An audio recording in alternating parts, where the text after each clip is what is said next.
कहीं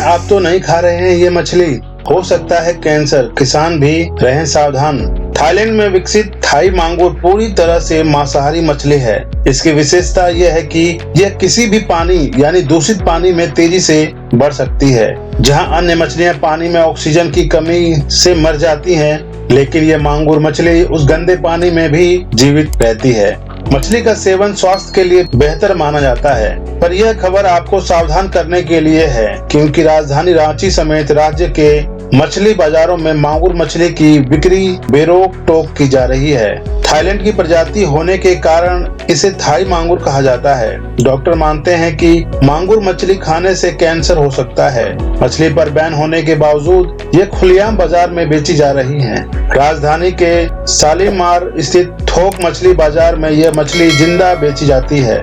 दुकानदार हाईब्रिड मांगुर को देसी मांगुर या ब्रॉयलर मांगुर बताकर बाजार में बेच रहे हैं, जबकि रांची समेत पूरे राज्य में इसकी बिक्री पर बैन लगा हुआ है। गौरतलब है कि भारत सरकार में साल 2000 में ही थाई मांगुर नामक मछली के पालन और बिक्री पर रोक लगा दी गई थी, लेकिन इसकी बेखौफ बिक्री अभी भी जारी है। इस मछली के सेवन से घातक बीमारियां हो सकती हैं। इसे कैंसर का वाहक भी कहा जाता है।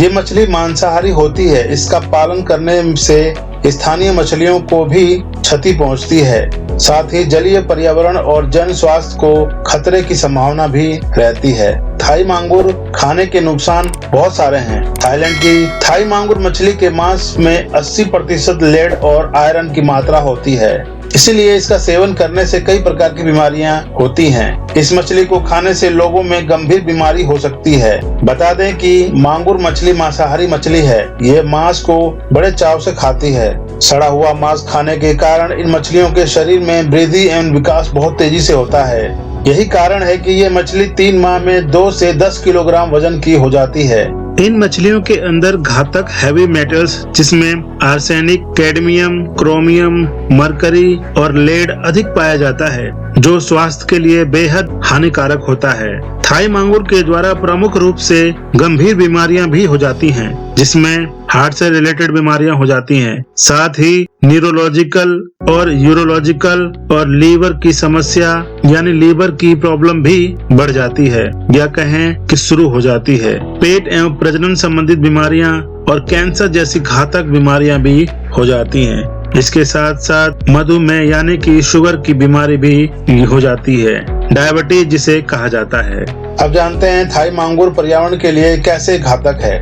थाईलैंड में विकसित थाई मांगुर पूरी तरह से मांसाहारी मछली है। इसकी विशेषता यह है कि यानी दूषित पानी में भी तेजी से बढ़ सकती है। जहां अन्य मछलियां पानी में ऑक्सीजन की कमी से मर जाती हैं, लेकिन यह जीवित रहती हैं। थाई मांगुर छोटी मछलियों समेत जलीय कीड़े मकोड़ों को भी खा जाती हैं। इससे तालाब का पर्यावरण भी खराब हो जाता है। पिछले दिनों धनबाद के मैथन में पुलिस ने 4 टन प्रतिबंधित थाई मछलियों को जब्त किया था। उसके बाद उन्हें दफना दिया गया था और उसके बाद भी रोजाना प्रदेश में थाई मछली का खेप पहुंच रहा है। भारत में थाई मांगुर बिग हेड ऑफ पाकू विदेश नक्सल की हिंसक मांसाहारी मछलियों की बिक्री पर रोक लगी हुई है। उनका भारत में अवैध तरीके से प्रवेश हुआ है। भारत सरकार ने 2020 में इन तीनों प्रजातियों की मछलियों की बिक्री पर पूरी तरह से रोक लगा दिया है। कर्नाटक, आंध्र प्रदेश और केरल उच्च न्यायालय ग्रीन ट्रिब्यूनल के द्वारा थाई मांगुर के पालन और पूर्णतः प्रतिबंध लगाने का आदेश जारी किया है। दोस्तों, आपको पता ही होगा कि मगरमच्छ कितना खतरनाक शिकारी होता है। वो अपने शिकार को एक बार अगर पकड़ ले तो शिकार की मजाल नहीं है कि वो उसे छुड़ा पाए, और मगरमच्छ उसे अपना खुराक बना ही लेता है। अब चाहे वो मवेशी हो या फिर कोई जंगली बड़ा जानवर, अगर मगरमच्छ के जबड़े में फंस गया है तो उसे कोई बचा नहीं सकता। लेकिन हम आपको बताने जा रहे हैं एक ऐसी चिड़िया के बारे में जो उस मगरमच्छ से नहीं डरती। वहीं बड़े बड़े जानवर उस मगरमच्छ से डरते हैं। अगर मगरमच्छ पानी में है तो किसी भी जानवर की हिम्मत नहीं होती है कि उस पानी से निकल सके, लेकिन एक चिड़िया ऐसी है जो उस मगरमच्छ से बिल्कुल भी नहीं डरती और मगरमच्छ भी उससे कुछ नहीं कर पाता है। आप ये सोच रहे होंगे कि ऐसा क्यों होता है, आखिर मगरमच्छ उस पंछी को क्यों नहीं खाता है। मगरमच्छ उस पंछी को नहीं खाता है, देखिए ऐसा इसलिए होता है कि मगरमच्छ के दांतों में फंसे हुए खाने को इजिप्शियन फ्लावर बर्ड अंदर जाके उस खाने को चुप चुप के खाता है, जिससे मगरमच्छ के दांत साफ हो जाते हैं और इस तरह उस पक्षी को खाना भी मिल जाता है और मगरमच्छ के दांत भी साफ हो जाते हैं। इससे दोनों का फायदा हो जाता है। इस तरह दोनों एक दूसरे की मदद करने में सक्षम होते हैं। इसीलिए मगरमच्छ कभी भी उस पक्षी को नहीं खाता है और नहीं आंखें दिखाता है। तो दोस्तों, ये इंटरेस्टिंग वीडियो आपको कैसी लगी? आई होप कि अच्छी लगी हो। अगर अच्छी लगी है तो चैनल को जरूर सब्सक्राइब कीजिए और इस वीडियो को शेयर कीजिए ताकि ये नॉलेज औरों को भी मिल सके। तो मिलते हैं ऐसे इंटरेस्टिंग टॉपिक के साथ नेक्स्ट वीडियो में। तब तक के लिए बहुत बहुत धन्यवाद।